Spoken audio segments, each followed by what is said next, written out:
Friends, पिछले भाग में आपने पढ़ा था मायके आकर भी वैशाली का मन गौरव की नज़रें चुराने वाली बात पर ही अटका रहा। उसने गौरव से बात करने की कोशिश की, परंतु गौरव हमेशा काम का बहाना बनाकर कॉल कट कर देता था। धीरे धीरे सबको उसका इस तरह उदास होना दिखने लगा था और सब कोशिश भी करते उसे खुश रखने की। शादी में तो वैशाली का मन और भी बेचैन हो गया जब गौरव की मां ने उससे बात करने की जगह उसे नज़रअंदाज कर रही थी। अब वैशाली को कुछ बहुत बुरा होने का अंदेशा होने लगा था। अब आगे वैशाली का पूरा परिवार जहां विवाह के खाने, रिश्तेदारों से मिलने और विवाह की रस्मों का आनंद ले रहा था, वहीं वैशाली का ध्यान सुदेश जी पर ही था, जो कि जानबूझकर उसे नज़रअंदाज कर रही थी। वैशाली ने बात करने की कोशिश भी की, परंतु उन्होंने बहुत ही कम शब्दों में उसकी बातों का जवाब दिया, जैसे वो उसे टालना चाहती हो। आखिर ऐसा क्या हो गया है माँ को, क्यों वो मुझसे बात नहीं कर रही है? मैं तो यहाँ हूँ तो कोई गलती भी नहीं हो सकती मुझसे।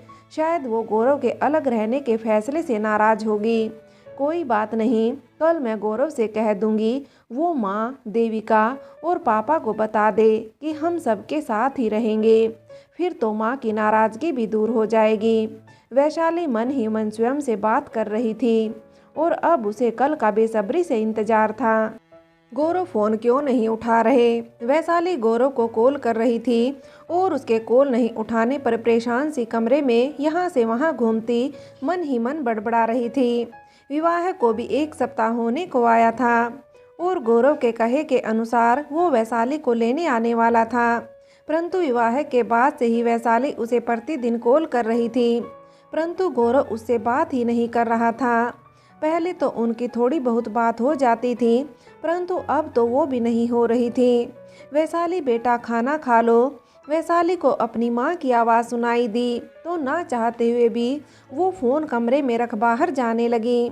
उसका खाने का मन नहीं था, परंतु वो मना करती तो उसे घर वालों के सवालों के जवाब देने पड़ते। अभी कमरे से निकल कर जा ही रही थी, तभी कैसे हैं आप रामानंद जी, उसे अपने बड़े पापा को दूसरे कमरे में अपने ससुर जी का नाम लेते सुना तो वो उस कमरे के बाहर रुक गई। सुखदेव जी, आप कुछ बोल क्यों नहीं रहे? सुखदेव जी ने रामानंद जी से कहा। वो फ़ोन पर उनसे बात कर रहे थे। रामानंद जी, सुखदेव जी, मैं आज आपसे बहुत ही महत्वपूर्ण बात करना चाहता हूँ, इसलिए पहले आप मेरी पूरी बात सुन लें, फिर ही कुछ कहें।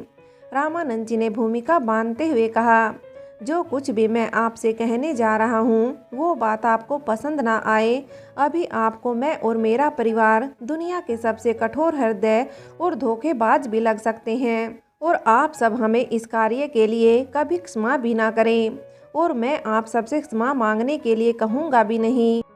बस आप इस बात के बाद इस रिश्ते को और इन बातों को यहीं समाप्त कर दें और कोई भी ऐसा कार्य ना करें जो हमारे परिवारों के बदनामी का कारण बने। सुखदेव, क्या बदनामी? समा, ये सब क्या कह रहे हैं आप? सुखदेव जी के धैर्य का बांध टूट गया था, इसलिए उन्होंने रामानंद जी को बीच में ही रोककर सवाल पूछना शुरू कर दिया। रामानंद जी, वो रामानंद जी को समझ नहीं आ रहा था वो कैसे और क्या कहे। फिर बहुत हिम्मत कर सच कहने का फैसला किया। वैशाली को वो चोट चक्कर आने से नहीं लगी थी, बल्कि उसने आत्महत्या करने की कोशिश के चलते उसने अपने हाथ की नस काट ली थी। और सुखदेव जी, क्या नस काट ली थी मतलब? सुखदेव जी ने इतने जोर से कहा कि घर में काम करते सबके सामने हाथ रुक गए। हर किसी के कान इसमें पूरी एकाग्रता के साथ सुखदेव जी की बात सुनने में लग गए। वैशाली जो उसमें बाहर खड़े रहकर बातें सुन रही थी, नस काटने की बात सुनकर मानो जड़ हो गई। उसकी आंखों के सामने अंधेरा छाने लगा था। उसे लगने लगा मानो उसकी चेतना किसी भी समय उसका साथ छोड़ सकती है। रामानंद जी, हाँ। सुखदेव जी की ऊंची आवाज़ सुनकर रामानंद जी को भी डर लगने लगा था। देखिए, जो भी हुआ वो बहुत गलत था, मगर वैशाली के इस कदम उठाने के कारण हम सब को भी सोचने पर विवश कर दिया है कि अब वैशाली मेरे बेटे गौरव की पत्नी और हमारी बहू बनकर यहाँ वापस नहीं आ सकती। हम नहीं चाहते कि वो फिर से ऐसा कुछ करे और आप सब हमें दोषी मान सजा दिलवाने पर उतारू हो जाएं। इसलिए हम आज और अभी वैशाली को छोड़ रहे हैं। आज के बाद आप भी इस रिश्ते को भूल जाएं, यही सबके लिए अच्छा होगा। और सुखदेव जी क्या, और अब बचा ही क्या है कहने के लिए। सुखदेव जी बीच में बोल पड़े। अब और सुनना उनके बस में नहीं था। आपने अपनी गलती के लिए हमारी बच्ची को सजा सुना दी। हमारी बच्ची आपके बाड़े की कोई गाय नहीं है जो आपके हिसाब से दूध नहीं दे रही थी तो उसे वापस छोड़ जाने की बात कर रहे हो। वो एक जीती जागती इंसान है जिसका विवाह हुआ है आपके बेटे से, और उसने स्वयं बात करने की जगह आपको आगे कर दिया। सुखदेव जी और कुछ कहते उसके पहले उन्हें किसी के गिरने की, फिर रवि को वैशाली का नाम लेकर चीखने की आवाज़ सुनाई दी। वैशाली। रवि वैशाली के पास आकर उसे उठाने की कोशिश कर रहा था, जो इस समय दरवाजे के पास ही बेहोश हो गई थी। सुखदेव जी भी कमरे से बाहर आ गए थे। घर के बाकी सदस्य भी आवाज़ सुनकर आने लगे थे। रवि वैशाली को उठाकर कमरे में ले गया। परिवार के सभी सदस्य उसे घेर कर खड़े हो गए। अरे कोई पानी तो लेकर आओ, मीरा देवी ने कहा तो काजल तुरंत पानी लेने चली गई। दादी पानी, काजल ने गिलास देते हुए कहा। मीरा देवी ने तुरंत पानी का गिलास लेकर वैशाली के चेहरे पर पानी के छींटे मारे। जब उन्हें कुछ असर नहीं दिखा तो दोबारा पानी से छींटे मारे, परंतु फिर भी कोई असर नहीं दिख रहा था। तो इस बार सब परेशान हो गए। मैं डॉक्टर को बुलाता हूँ। सुनील बाहर जाकर डॉक्टर को कॉल करने लगता है। अरे तू पागल हो गया है क्या? तुषार ने गुस्से में गौरव से कहा, जो इसमें आंखों में आंसू लिए उस पहाड़ी पर पेड़ की छांव में बैठा था। ये इन दोनों का पसंदीदा स्थान था। जब भी कोई खास बात करनी होती तो यहाँ एकांत में आ जाते थे। अब कुछ बोलेगा भी या बस शौक ही मनाता रहेगा? तुषार ने झल्लाहट में कहा।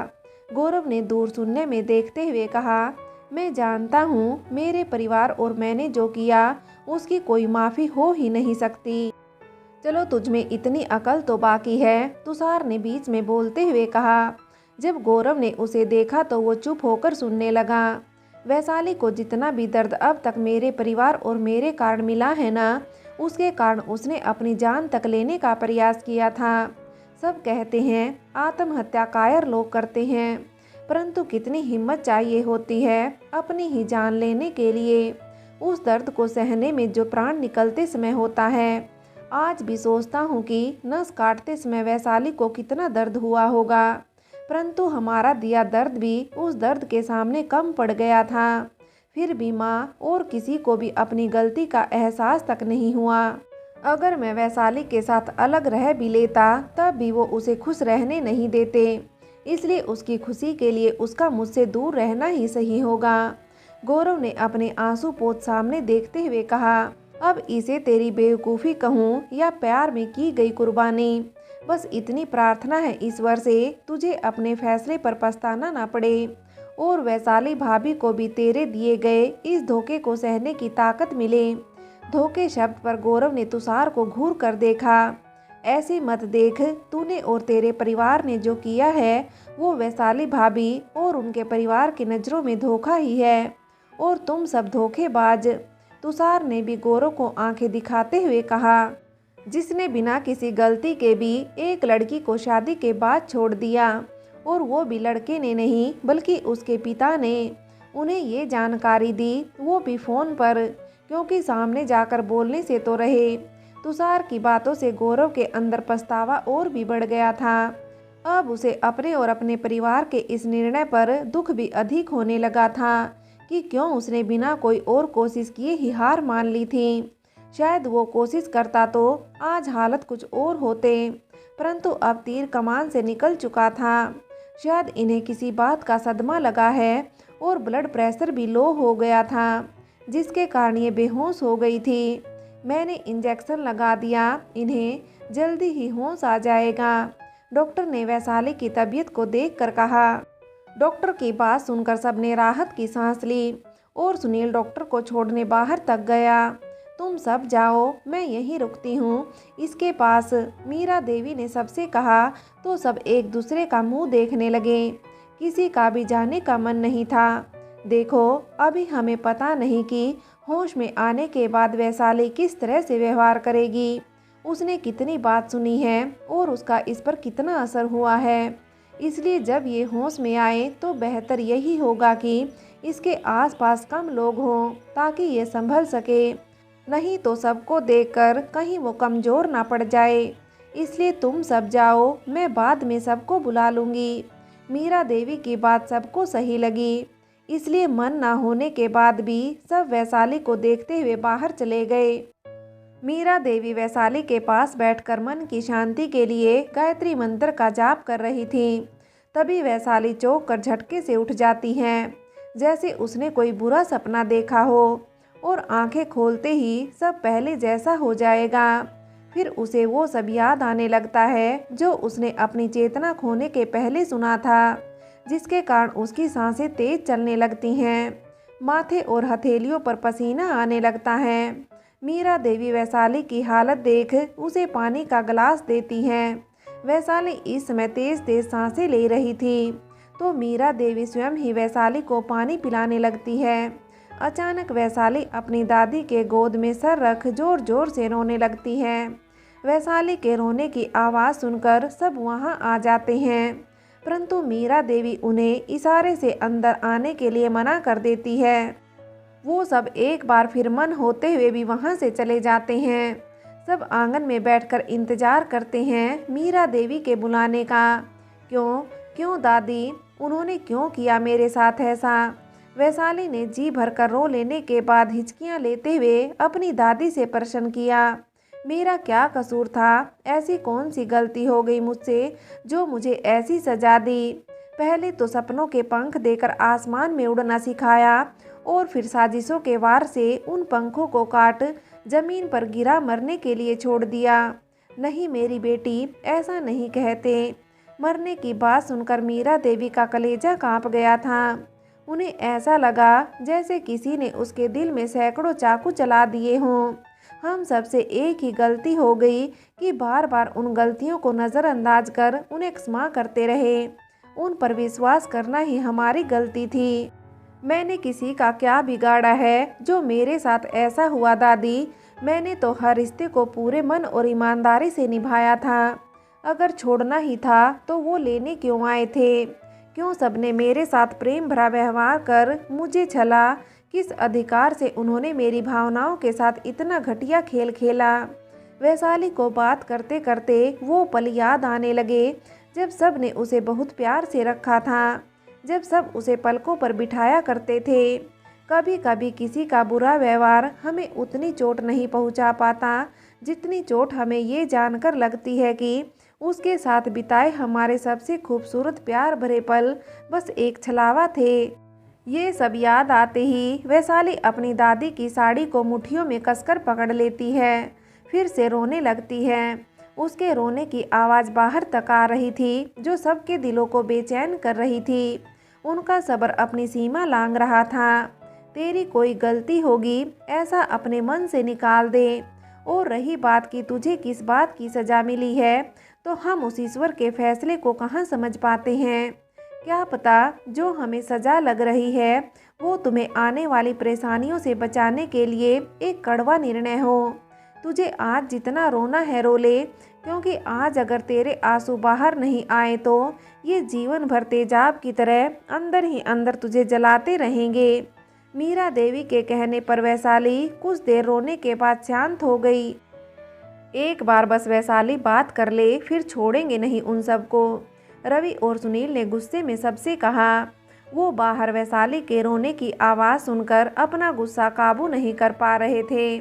देखो तुम दोनों शांत हो जाओ, पहले वैशाली से बात हो जाए, फिर निर्णय लेंगे क्या करना है।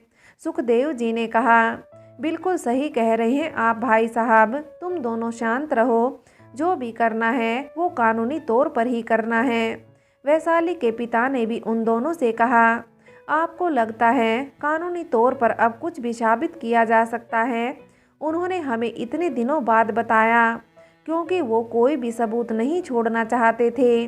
वैशाली का घाव भी भर गया, और मुझे यकीन है जिस डॉक्टर से वैशाली का इलाज करवाया था वो भी इनके साथ मिला होगा, इसलिए ये मामला अब तक छिपा रह सका। सुनील ने अपने पापा और चाचा से कहा। सुनील की बात सुनकर उन दोनों को भी लगने लगा था कि वैशाली के ससुराल वालों ने बहुत ही सोच समझकर ये सारा खेल खेला है। हाँ, इसलिए उन्हें सबक अब हम सिखाएंगे। रवि ने फिर से गुस्से से कहा। हाँ, और एक बार फिर अपनी बहन को अकेला कर देना, इस तरह लड़ झगड़ कर। पूजा ने अंदर आते हुए रवि की बात का जवाब दिया। क्या मतलब है तेरा? रवि ने पूजा से पूछा। पूजा को देखकर सुधा ने राहत की सांस ली, क्योंकि उसी ने पूजा को कॉल कर सब बताया था और जल्दी आने को कहा था। मतलब ये कि भले ही वैशाली ने कुछ नहीं कहा, मगर मुझे पता है कि पिछली बार वैशाली के वापस भेजने को लेकर पापा, चाचा जी और तुम दोनों के बीच में जो भी हुआ, पूजा ने रवि और सुनील की ओर इशारा कर कहा, उसी के कारण वैशाली ने हम सबको अपने ससुराल की परेशानियां बतानी बंद कर दी थी, क्योंकि उसे लगा होगा कि अगर वो सब बताएगी तो तुम सब की आपस में फिर से बहस होगी और उसके कारण अपने परिवार में लड़ाई हो, ये उसे बिल्कुल पसंद नहीं था। इसलिए तो वो सब कुछ चुपचाप सहन करती रही और जब सहन नहीं हुआ तो उसने आत्महत्या जैसा भयानक कदम तक उठा लिया। इसलिए अब जो भी होगा वो वैशाली की मर्जी से होगा, ताकि उसे लगे कि हम सब उसके साथ हैं, ना कि आधे इस तरफ और आधे उस तरफ। सबको पूजा की बात सही लगी, इसलिए रवि और सुनील ने भी वैशाली की बात सुनकर ही कुछ करने का सोचा। वैशाली, जो भी हुआ जिसके कारण तूने इतना बड़ा कदम उठा लिया, हमें वो सब सच जानना है। सुनील ने वैशाली के पास बैठते हुए कहा। बेटा, तूने एक बार भी हमारे बारे में नहीं सोचा। अगर तुझे कुछ हो जाता तो क्या हम सब कभी अपने आप को माफ़ कर पाते? वैशाली की माँ ने कहा तो ना चाहते हुए भी उनके आंसू बाहर छलक ही आए। या तू अपने बड़े पापा से नाराज़ थी, इसलिए अपनी कोई भी परेशानी हमें बताना भी जरूरी नहीं समझा? सुखदेव जी ने भरे गले से कहा। उनकी आवाज़ ही काफ़ी थी ये बताने के लिए कि उन्होंने कितनी मुश्किल से स्वयं के आंसुओं को रोका हुआ है। अपनी बड़ी माँ को ही बता देती, तेरी बहन, दोनों भाभियाँ सब तो थे ना बेटा। वैशाली की बड़ी माँ ने भी अपने मन की बात कह दी। तू कुछ तो बोल वैशाली, रवि ने उसे खामोश देखकर कहा। बस एक बार बोल, फिर देखना, हम उन्हें उनके किए की सज़ा ज़रूर देंगे। उन्हें क्या लगता है सबूत नहीं होने पर हम उन्हें कानूनी तौर पर सज़ा नहीं दिलवा सकते तो वो बच जाएंगे? हम किसी और तरीके से उन्हें सज़ा ज़रूर देंगे। बस तू अपने मन की बात एक बार कह दे, मैं जो कहूँगी आप सब वो ही करेंगे। वैशाली ने सबको देखकर कहा। हाँ, क्यों नहीं? सुनील ने वैशाली का हाथ पकड़कर कहा। किसी की हिम्मत है क्या जो तेरी बात को मना कर दे? पूजा ने मजाक कर माहौल को ठीक करने का प्रयास किया। तो फिर आज के बाद आप सब इस बारे में कोई बात नहीं करेंगे और ना ही किसी को सज़ा दी जाएगी, क्योंकि जितना आप उन्हें सज़ा देंगे या दिलाने का प्रयास करेंगे उतना ही ज़्यादा समय लगेगा मुझे ये सब भुलाने में। इसलिए आप अगर चाहते हो कि मैं पहले की तरह खुश रहूं, सब भूल जाऊं, तो मुझसे पहले आपको ये सब भुलाना होगा। वैशाली ने जैसे ये कहा, सब एक दूसरे को देखने लगे। सुनील और रवि तो यकीन भी नहीं कर पा रहे थे। वैशाली उनसे ऐसा कुछ करने को कह रही है, वो तो किसी भी हाल में उन्हें छोड़ना नहीं चाहते थे और अब वैशाली के लिए उन्हें ये भी करना पड़ रहा था। फ्रेंड्स, आगे की कहानी के लिए कहानी का अगला भाग देखें।